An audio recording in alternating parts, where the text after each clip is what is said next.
મહોદાર ચરિત્રવતે નમઃ. મહા ઉદાર ચરિત્રવાન એવા શ્રી વલ્લભ પ્રભુને મારા નમન હો.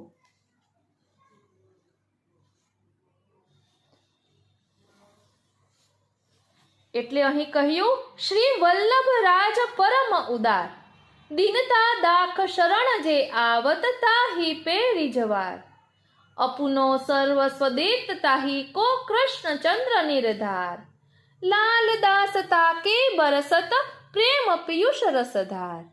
એટલે અત્યંત ઉદાર ચરિત્રવાળા એવા શ્રી મહાપ્રભુજીને મારા નમન હો.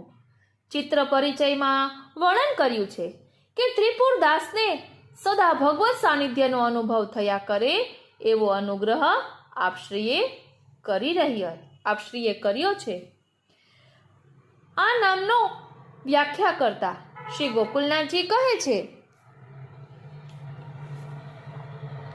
કે શ્રી મહાપ્રભુજી પૂર્ણ પુરુષોત્તમ સ્વરૂપ પરમ ઉદાર છે. જો સામાન્ય ઉદાર હોય તો પાત્ર અપાત્ર જોઈને દાન કરે, પરંતુ આપ શ્રી મહાપ્રભુજી તો મહા ઉદાર મહાદાતા છે. અહીં દાન આપનારના 3 પ્રકારો સમજાવ્યા છે. એક તો કેવળ દાતા, બીજો ઉદાર દાતા અને ત્રીજો મહા ઉદાર દાતા.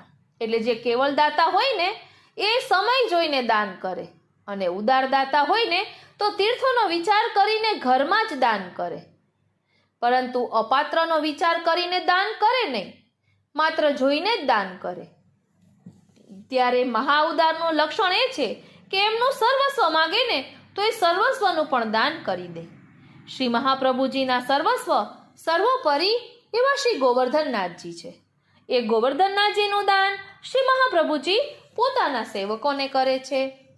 તેમાં પાત્ર અપાત્રનો વિચાર કરતા નથી, કારણ કે દાન લેનારા એ સૌદૈવી જીવો તો નિસાધન છે.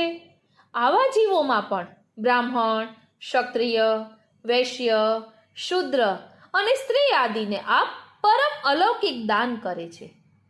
તેમાં જે સ્ત્રી શૂદ્ર આદિકને કોઈ અધિકાર નથી અને કોઈ અંગીકાર નથી એવા જીવોને અત્યંત ગૃહ આસક્તિ હોય છે, તેઓને પણ આપ શ્રી ગોવર્ધનનાથજી જેવું અલૌકિક દાન આપે છે. આવા મહા ઉદાર શ્રી આચાર્યજી મહાપ્રભુજી છે.